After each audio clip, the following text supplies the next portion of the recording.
shit.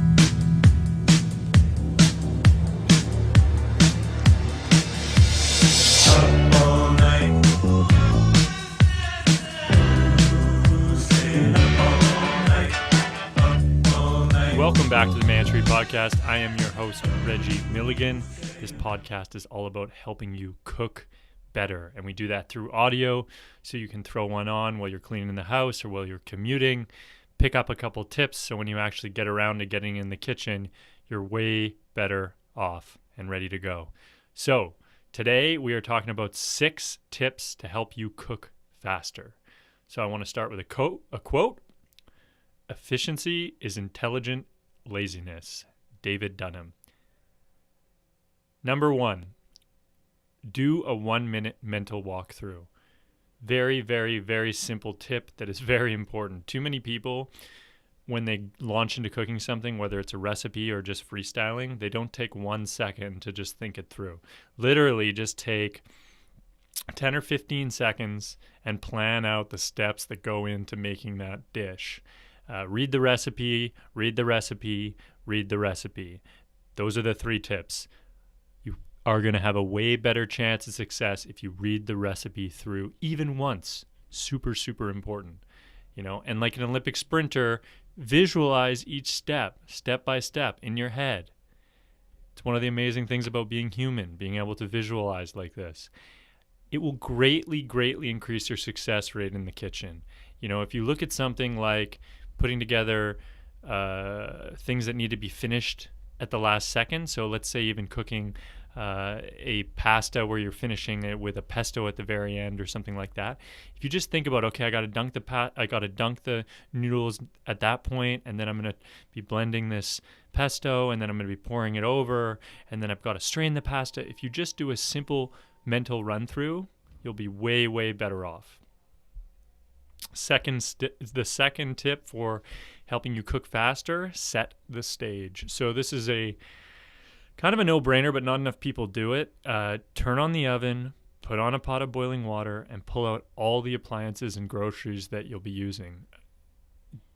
Too many people lose valuable time by basically getting to the point, again, to the past example of like, okay, I got to dunk the noodles, and realizing you got to wait for a pot of boiling water, which will add about 10 or 15 minutes onto your cooking. Same thing with the oven. Make sure if you're throwing anything in the oven, turn that on right away. And then definitely just pull out appliances and groceries. This is sort of a way to avoid disaster more than anything. You don't want to be like ripping around looking for your blender hookup or your blender lid while your eggs are poaching and you're, overcooking them. So focus on pulling out all the appliances, pulling out everything you need before you start cooking. Number 3, take 1 minute to make an action list. So this is something that's really, really popular in restaurants. Basically, actually writing out each action step.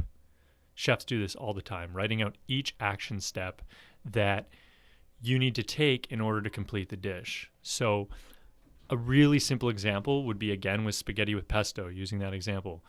Action step number 1, put the boiling water on. Set up a strainer in the sink.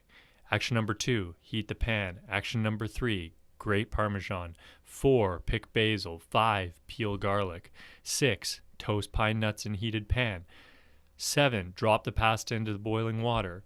8, in your blender, you blend the basil, the Parmesan, the pine nuts, the olive oil, the garlic.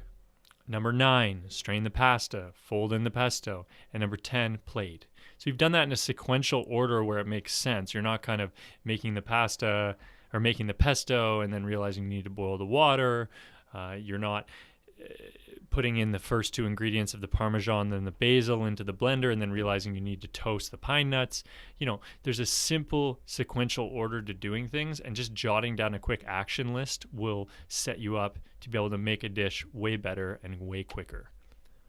Number 4, very, very, very straightforward tip, but an important one for saving a lot of time. Just cut ingredients into smaller pieces.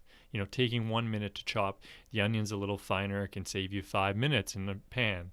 Or cutting root vegetables, especially into smaller cubes. When you talk about potatoes, sweet potatoes, beets, that type of stuff, just cutting them into smaller cubes can save you 30 minutes of roasting time in the oven. So just do a tiny bit more work now to save a lot of time later.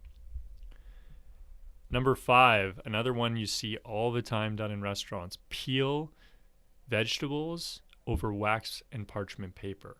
So you can save time by wiping down the countertop, or you can save time from wiping down the countertop by peeling potatoes, beets, and other vegetables directly over a sheet of paper, so you can quickly bundle up the scraps afterwards and discard. Like if you need to peel, let's say, 10 or 15 potatoes for mashed potatoes, just doing it over a simple piece of wax paper and then being able to bundle it up really quickly will actually save you a lot of time, and it'll keep your work surface a lot cleaner. And obviously something like beets that are going to stain everything, this is crucial to keep your cleanup low maintenance and also just speed up your overall cleanup time. So number 6, my favorite on the list: embrace the scraps bowl. So in every restaurant, at every station, a chef will usually have a scraps bowl. So that is almost like your own personal garbage can that saves you from going trips to and from the bin, or awkwardly opening up in your own home kitchen. A lot of times, like awkwardly open up the door underneath your sink to fill up your garbage. Putting like a bin right next to your work surface, cutting board, allows you to limit those trips back and forth, and you're just way more efficient, and it helps you work a lot cleaner. You're consolidating all the things. You need to peel the wrapper off the mozzarella, you throw it in the bin. You need to peel an onion, you throw the onion peels in that bin. You can separate it later into compost and garlic and garbage later, but really simple tip for just working more efficiently and cleanly would be to have that scraps bowl right next to your workstation. So that's it. Those are the 6 tips that will help you cook faster, and that is what this program is all about. We're just trying to give you quick, digestible hits about how to cook a little bit better. In this case, be a little bit more efficient in the kitchen. So number 1, do a 1-minute mental walkthrough. Number 2, set the stage. Make sure everything's pulled out, groceries are pulled out, and your work surface, your cutting board set up, everything's set up and ready to go. Number 3, take 1 minute to make an action list. Actually write down the actions in the order that makes the most sense, to make sure that you're not doing things out of order that's wasting time. Number 4, cut ingredients into small pieces. Very obvious, often overlooked. Cut up the potatoes a little smaller when you roast them in the oven, or dice up the onions a little bit finer, and they're just going to cook quicker. Number 5, peel over wax or parchment paper so you can bundle it all up and throw it straight in the trash.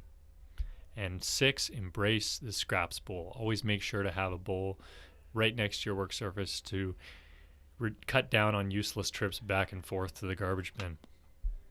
That's it. Thank you for listening. That's what the Mantry podcast is all about. We will be back tomorrow with more tips. I'm Reggie Milligan. I'm a co-founder. Thank you for joining us, and good luck cooking. Up all night.